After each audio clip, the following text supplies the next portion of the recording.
Thank you, Mr. Charles. Thank you, Mr. Betty. Thank you, choir, and our director, Mr. Kimberly.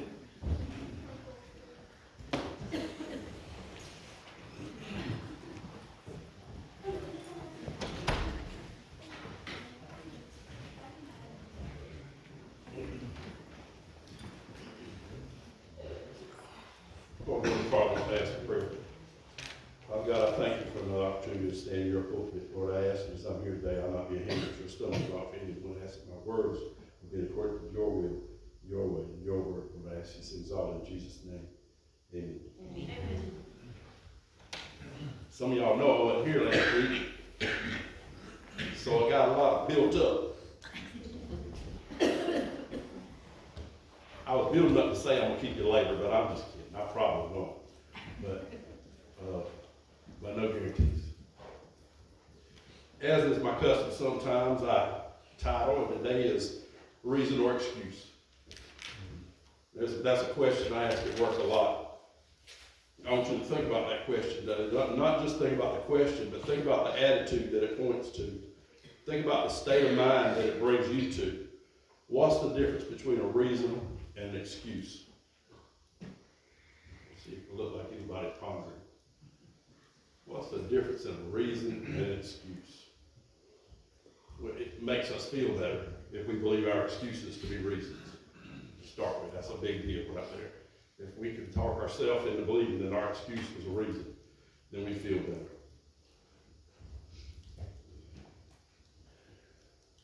That question has to constantly be readdressed. Why did God make me go through that? Or why did God allow that? That question goes along with the reason or excuse. And if you'll bear with you a little bit, I hope you'll see the correlation in the two. The question is common, and it's reoccurring. We don't want to think about the fact that we bring things on ourselves. We live in a world where we want somebody else to be responsible for anything that I might go through that's unpleasant. If I didn't get a good job, it was because everything was rigged against me. I'm looking out, I see a lot of people who do a lot of different things. I have the mayor here. I have a principal here. I have teachers here. I have a dean who does things on the railroad. I have Alan who runs a trucking firm. And y'all, if you look around the room, everybody here does something that's pretty unique. Pretty unique. Mr. Charlie, Miss Betty, music. I mean, Mr. Charlie, did you just decide, or did you have to work at music? Miss Betty, did you just play the piano, or did you have to learn to play the piano? My point is, Miss Jackson is a principal, and anybody who says, I want to be a principal, well, did you do all the years of school, all the years of teaching, and all the continuing education, and all the unpleasant things that lead you to the role of being the principal?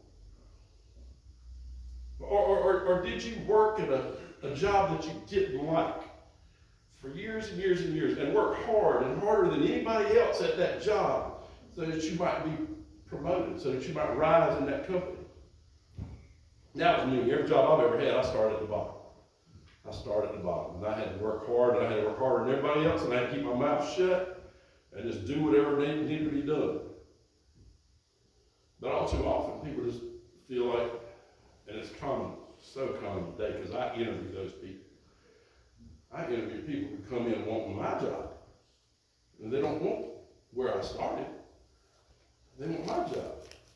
And they don't understand the concept of a ladder, of climbing, of working hard, of doing what comes. They don't understand those things. You know what they'll say? Well, I should be able to this, I should be able to, that's not fair that I can't. It's not, you don't know what the wages are. That killed me when I see 20-year-olds thinking that they should be making the money that I make, or that they should have the house that I have, or that they should have what I have. And when I was 20 years old, I had nothing. Nothing. I mean, nothing is an overstatement. less than nothing. I was waiting for something so that I wouldn't be in the red all the time. No, most of y'all can say you had that same story. You know, that you had nothing when you started, that you had nothing. Then you had to work, and you had to do, and you had to go. But the biggest majority of those who would say that don't get a good job because they didn't do the things that it takes to get a good job. They didn't get required education, or they didn't put in the long hours or pay the dues. They didn't come early and stay late. And also often people just think they should be given to. Awesome thing about where you are today.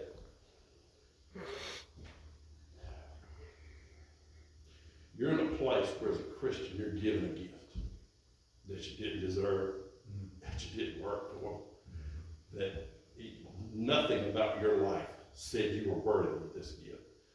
Nothing about it said you were. But God paid a price for you. That price was His Son, Jesus Christ. And He gave His life for all your transgressions. In the beginning, God gave us a perfect place, and we couldn't handle it. So He changed things. And think about the fruit. I want to read to you Genesis 3:11 and 12. Then He asked you, who told you that you were naked? Did you eat from the tree that I commanded you not to eat from? Then the man replied, the woman you gave to be with me, she gave me some fruit from the tree and I ate. Because it surely wasn't Adam's fault. Surely wasn't Adam's fault that he was in the predicament he was in. Adam's choice shouldn't have repercussions, should it? Did he really believe that, or was he just making an excuse? He did this thing, the only thing he wasn't supposed to do. And in verse 17, and he said to Adam, because you listened to your wife's voice and ate from the tree about which I commanded you, do not eat from it. The ground is cursed because of you. You will eat from it by means of painful labor all the days of your life. We don't like to talk about that. You know, let's talk about the blessings that God gives to us. Let's talk about how it feels good. Let's talk about those things. Let's don't talk about how I got to where I am. Let's don't talk about that I brought things on myself. Let's don't talk about those things. Let's don't talk about reasons and excuses, because as we make excuses and call them reasons, all we're doing is pushing that stone farther and farther closer to the cliff. We got ourselves into a burdensome place, and God offers us a way out and a place out, but I want to take that, but I want to immediately be taken to the top of the heap. You know, I don't want to work to get away from that place. I don't want to have to walk away from that stone that I'm just about to push over. I don't want to walk away from it and have to struggle back up to the place that I just brought that stone from. I want God just to take me and put me over here and clean me off and make me new and give me a bottle of soda and a sandwich and just let me watch everything happen around me. That's not how God works. He saves you. Oh, from the moment you turn loose of that stone and you ask Him, you have salvation. And your life is changed. But you have to walk. You have to walk away from that other life. You have to walk away from those struggles. You have to walk away from all those burdensome things. You have to walk away from all the excuses or reasons that you had for not doing so before. Somebody just told me just Friday morning about somebody that they were asking to church, and they quote the Bible a lot and act Christ-like. If I can say that, act Christ-like. But you ask them, was saved? No. And the response was, I'm just not ready yet. Y'all, I'm just not ready yet, thing. That flies on me in a way that I can't explain to you. Reasons and excuses. I don't know what the reason is for not being ready yet. I can't imagine the reason for not being ready. As a young person, I hear, I want to sow my wild oats. You know, I got a few wild oats I need to sow before I settle down. Older people say, well, I'm comfortable and I just want to keep doing this. Or they'll say, oh, I just love this so much. This is so big a part of my life. I don't want to give that up. Reasons or excuses. Standing at the edge of the cliff with a stone Y'all, it's just like one finger. Push that stone right over the edge and you'll go right off with it. You'll go right off with it. Screaming all the way down, God, why'd you do this to me? God pushed that stone to the edge. God stopped you from doing the right things. God didn't allow you to get an education. God didn't allow you to work hard. God didn't blame God in whatever way you can think of. But all God did was give to you. All he did was give to you. And he gave to you everything. He gave to you the most precious that he had. His son. He gave to you his son. And for us to say, God, why did you do this to me? Or God, why would you do this to me? Or God, why would you allow this to be? Takes away all responsibility from us to walk a right and righteous life, doesn't it? God, you're all powerful. Why don't you just take this out of my life and sit me up on a hill so that I can watch all the turmoil below me? And every now and then I'll sneak in the back door and I'll participate with it. It don't work that way. It don't work that way. Because you listen to your wife's voice and ate from the tree about which I commanded you, do not eat from. You don't have to work the rest of your life. I'm kind of talking a lot about work because I think you can relate to that. You can see that. You can feel that. Depending on your age and where you are in your life, you know that those times when you worked hard, you did well. And those times when you didn't, you didn't. Your spiritual life is it's like that. As you make excuses or reasons why you can't come to church this day, or why you don't participate in that, or why you don't give your heart to Christ, or why you don't fully commit, or why you don't be generous, or why you don't have a charitable heart, or why you don't show love to the person that everybody else says is unlovable, you make excuses, reasons or excuses. You make those things and then you wonder why your Christian life just don't feel right. Because it ain't a Christian life. And it's pretty simple. I like to sugarcoat it. I like to tell you some more about how Jesus gave his son, or how Jesus gave his life, how God gave his son. I'd like to tell you some more about that and make you feel all warm inside. But that's not what I want for you right now. What I want for you right now is for you to feel convicted. I want you to feel convicted and say, am I doing? Am I going? Am I being? Am I making excuses? Now I can hear Adam being sorry that he allowed himself to take part in that sin. I can hear him blaming Eve and even blaming God because he didn't have what he probably thought he deserved. Because that's how the snake played it. The evil one, he said, oh, he don't want you to have this because you'll be like him. But I'm assuming these things because that's who we are. We want to exalt ourselves and lift ourselves up to the highest peaks. We want to walk through life thinking and believing that I can take over any role in any place, in any position, and do a better job than anybody who's doing it. If I could just get in the president's place, I could do that job 10 times better than he's doing it. If I could run the energy companies, I'd show them how to make clean energy and make money at the same time. If I could run that Sunday school class, I'd show them how it's supposed to go. If I was the preacher, I could stand up there and do better than what he's doing.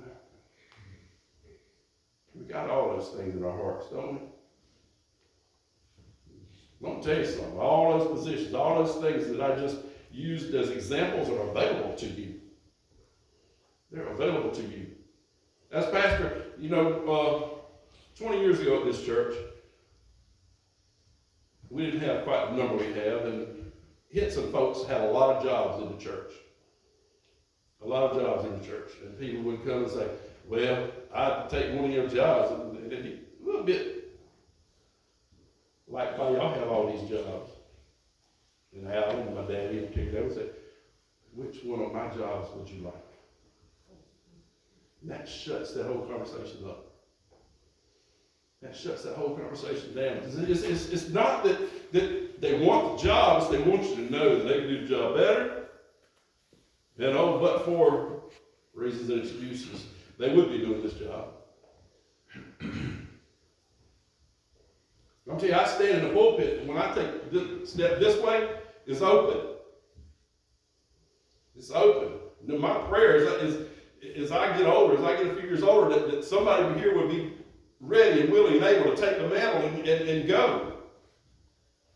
You know, as these Sunday school teachers are bringing the messages in Sunday school, as they're teaching our young people and adults, their goal is to grow disciples. And Dick started the whole Sunday afternoon thing, we knocking on doors, passing out.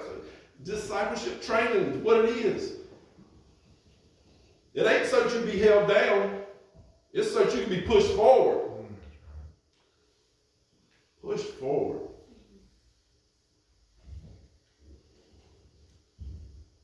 If we don't have, or we think we deserve different, or we think God's punishing, or if we think He isn't watching out for us, the last thing we want to think about is that I'm getting what I brought on myself. But that's most often the truth. Not every time, but most of the time. God gives, and then He gives again. He gave in the beginning, and we couldn't handle it. Then He came, and He gave again. And the first time was perfection. The second time was redemption. And redemption, that's for us, y'all. We've already fallen prey to sinful things, but redemption isn't about being perfect. It's about knowing that we're not perfect. It's about knowing that we aren't perfect and knowing that He provides a way back from not being perfect. Thank God. For me. He provides all that's right and all that's good. When we don't get what's right and we don't get what's good, it's not His fault. It's not His fault. Don't blame Him. Don't make excuses for yourself. Don't even allow for the reasons, because none matter. I can take this excuse thing farther, and I pray that you will. Think about the righteous life and why you might not be living a righteous life. And what does my life look like? Am I a Sunday morning Christian am I looking the part, but how does it run? If you're watched away from this place, do you look like the Christian that you profess to be? And I don't mean when you look around and you think somebody might be looking. I mean when you're doing things that you fully believe nobody will ever know about. When you fully believe that you're in a place on your own, by yourself, are you still prayerful to God? Are you still mindful of God? Are you still thinking and loving your neighbor as you love yourself? Whoever you are then, that's who you really are. Be honest about what it takes to be the person you want to be. I know me. It takes effort to walk a life that looks like one prescribed by Christ, and I know I fail. Don't hear me to say that I'm walking that life all the time, because I don't think I am. I walk the best life that I can every day, and some days are easier than others. Does that sound familiar to y'all? But every day I try and I pray that I can walk a better life today than I did yesterday. And I know of myself I can't, but with Him I can.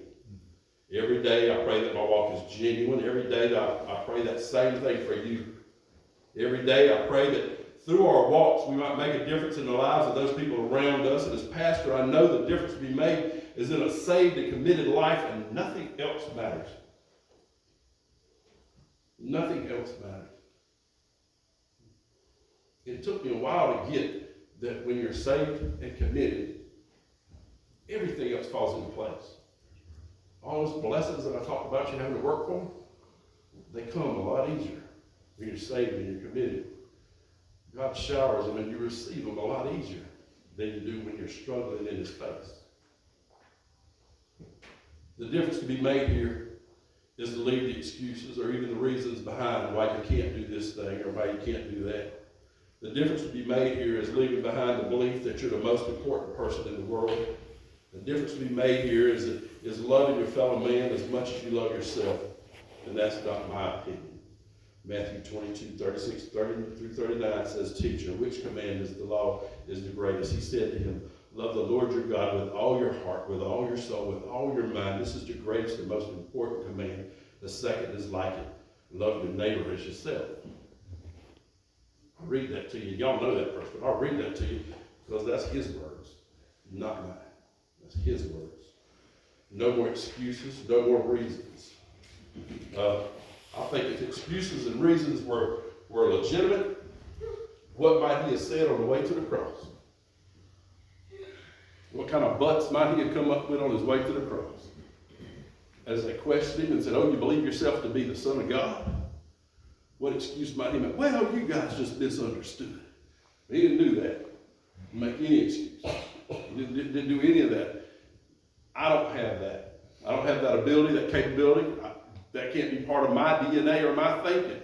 As I go before him, I can make no excuses. You can make no excuses.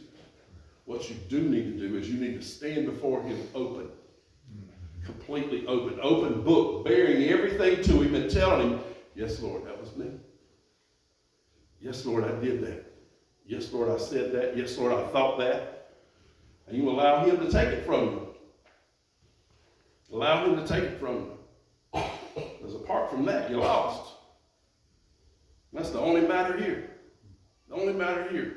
All the rest of this going and stuff, that's going to come when you commit. That's going to come when you commit. When you learn that you don't have excuses anymore, that reasons don't matter anymore, it's going to come. When you learn that those people might not receive the message, might not receive Christ, might instead receive eternal damnation because we didn't take or we didn't show or we didn't look like what we profess to be. I don't go to church because it's full of hypocrites. Sure is. Move over. Come in here, I don't care who comes in and sits beside who in here, they're sitting beside a hypocrite. Because at our best, we're sinners.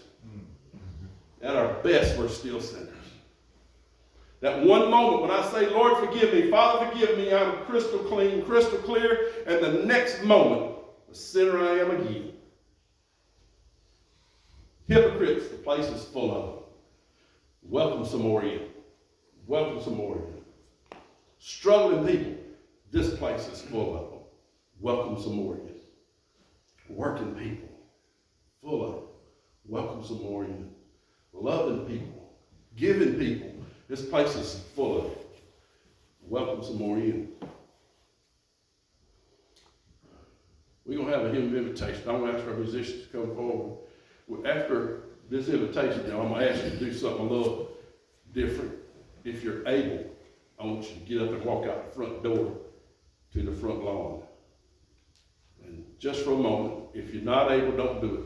Don't feel bad about it. If you're able to come stand at the door, come stand there if you can. Come sit at the little couch if you can.